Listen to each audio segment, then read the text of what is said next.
Hello, my YouTube world. This is Johnny Mo coming to you today with a video, and it happened today. It doesn't look like it right now, but in the middle of the night, we got snow. We had an ice storm come through, so luckily we had some salt in the garage, so we had to go out. YouTube world, Johnny Mo. Like I said earlier in the intro, we had a little bit of an ice event this morning. So I spent most of the day yesterday picking up salt. I picked up 2 pallets yesterday. I went and picked up a third today. I used about a half a pallet in the storm. And as you can see, there's no salt spreader. So you're like, what in the world? How did you do this?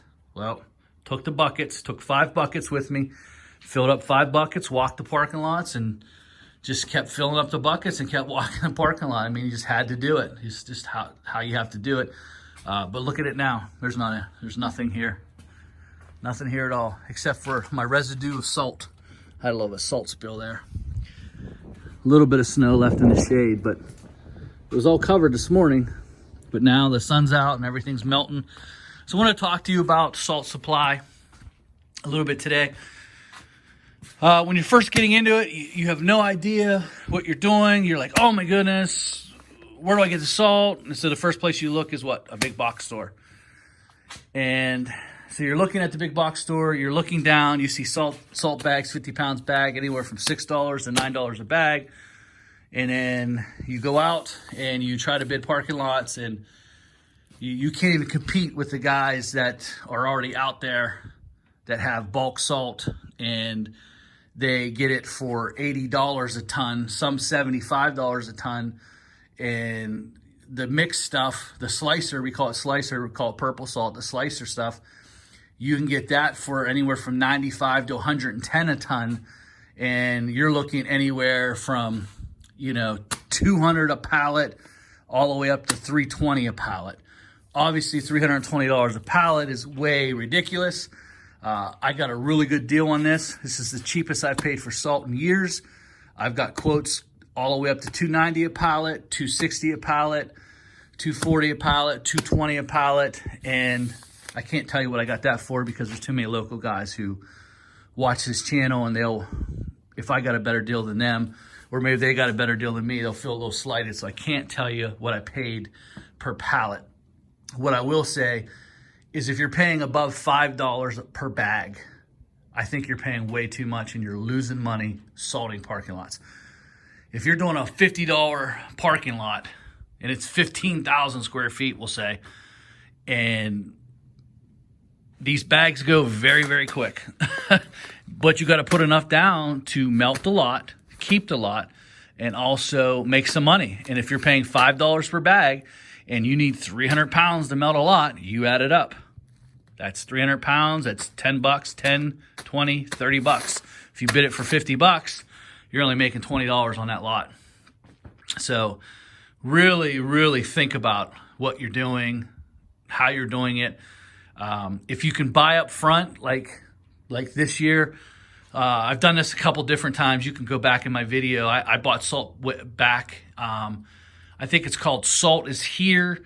I think I bought 12 pallets back then. I'm not sure. I can't remember exactly, but I bought it in October.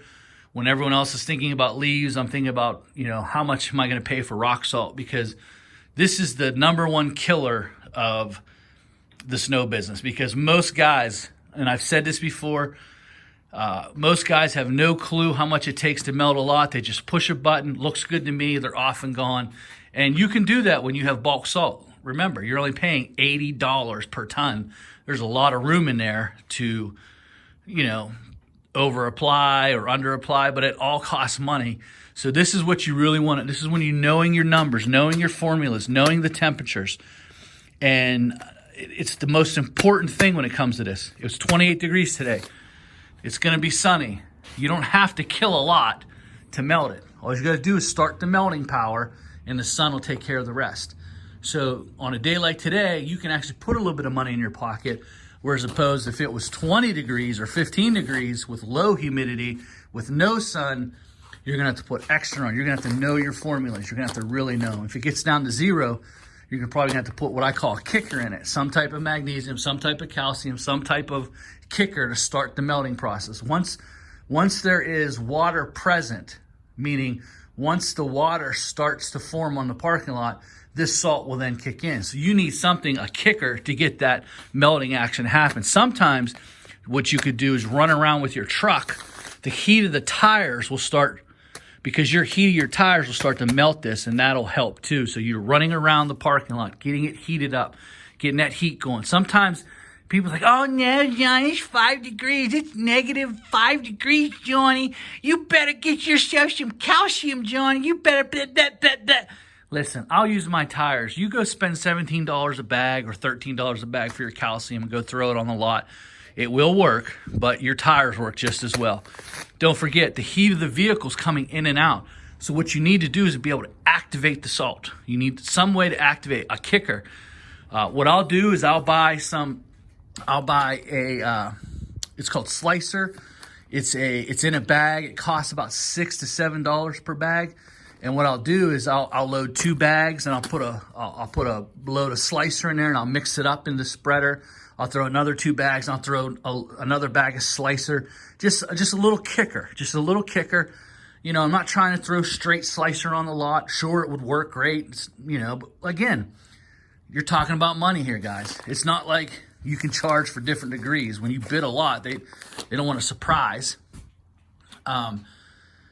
So basically, I'm not too big on kickers unless it gets, if it's -5, -10, I'll throw a kicker in there. But I'm not switching over to calcium or magnesium or anything like that. I'm not going bonkers, you know, oh, it's -5, your salt won't work. Salt will work. It just needs moisture. Salt will work -30 if there's moisture. You just got to find a way to get moisture on the lot. You got to heat it up. Use your tires. Use the heat of the vehicle.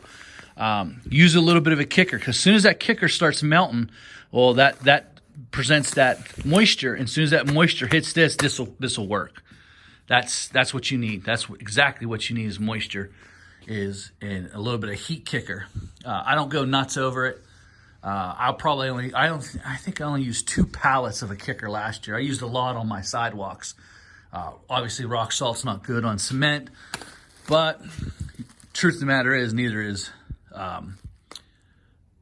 calcium. Calcium's very corrosive too. It just melts so fast, it doesn't have time to stay there.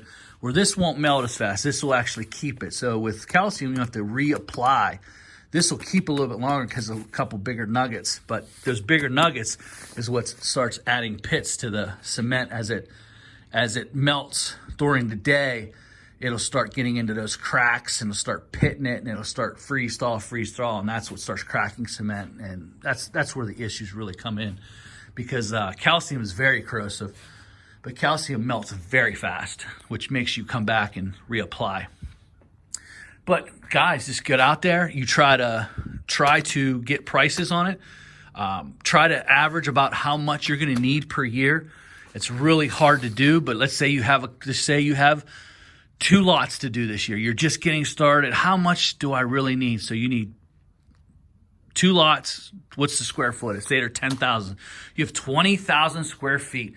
How much is that going to take? The average snowfall per year, divide that by the lot, and then just figure out how much per session. So if you hit that lot once, if there's 30 events in your year, and you hit it once a day, so to speak. So once a day for 30 events, you're going to need 10,000 and 10,000. That's 20,000 square feet.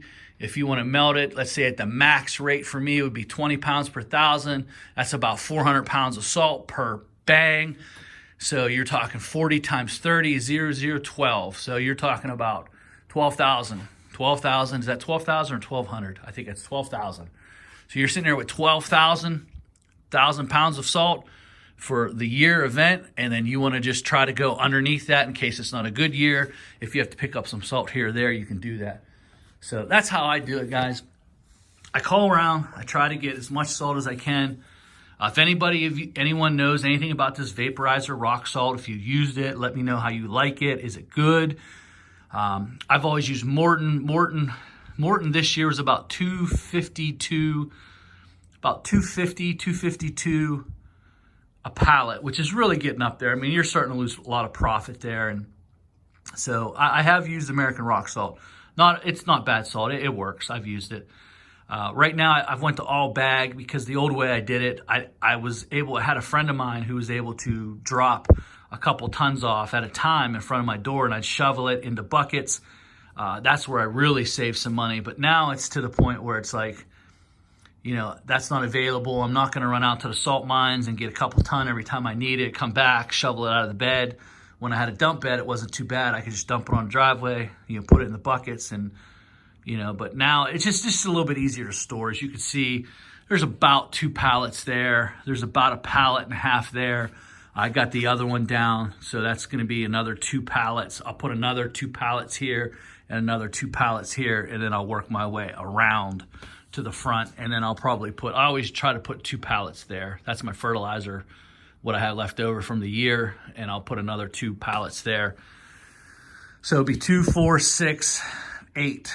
And then I'm probably going to buy 2 more, have 10 pallets to start the year off, and let's see where that gets me.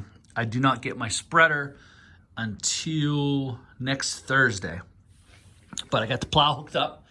I didn't know how much snow. They were calling 1 to 3 at the beginning of the week, and then they changed it to slim to none, really. But we had an ice storm, a lot of accidents. So this is the new plow. I don't know if I got to show anyone yet. I know there's bad lighting here. This is the Western Wideout with the Ultramount 2. Has the wings. I'm coming from, I'm coming from Snowway. So what I do automatically like about this plow right away is it was very easy to get hooked up. Very easy to get hooked up. So I'm just learning this plow. I don't know everything about it yet. If you have this plow, let me know in the comments. If you like this plow, it's the best plow, it's the worst plow, it stinks, it's this, it's that. Just let me know in the comments and what you think of it. I have not had this. I've had Snow Dog and Snowway, and I didn't have any issues with either one of those plows. I really did like the Snowway with the down pressure, but we're ready to go. I'm not done with leaves yet. We do have a snow event coming in on Monday, which looks like it'll be a plowable event. I still will not have my spreader, but I will have salt. By that time, I'm hoping to have at least the rest of the salt in here. So guys, if you have any questions about salt, put it in the comments below. This is a great time right now before the season really gets kicked off. Go around to your salt suppliers, landscape supplies, call around, ask people, hey, listen, are you guys selling salt? What is it per pallet for you? What is it? You want to buy it by the pallet. You don't really want to buy it by the bag. You want to buy it by the pallet and keep it on. Keep it on. Even if you have buy pallet by pallet. So that's my time, guys. Hope you enjoyed this video. A little bit of rambling here, but I think there's some really good nuggets in there I think that you could pull out. Talk to you later.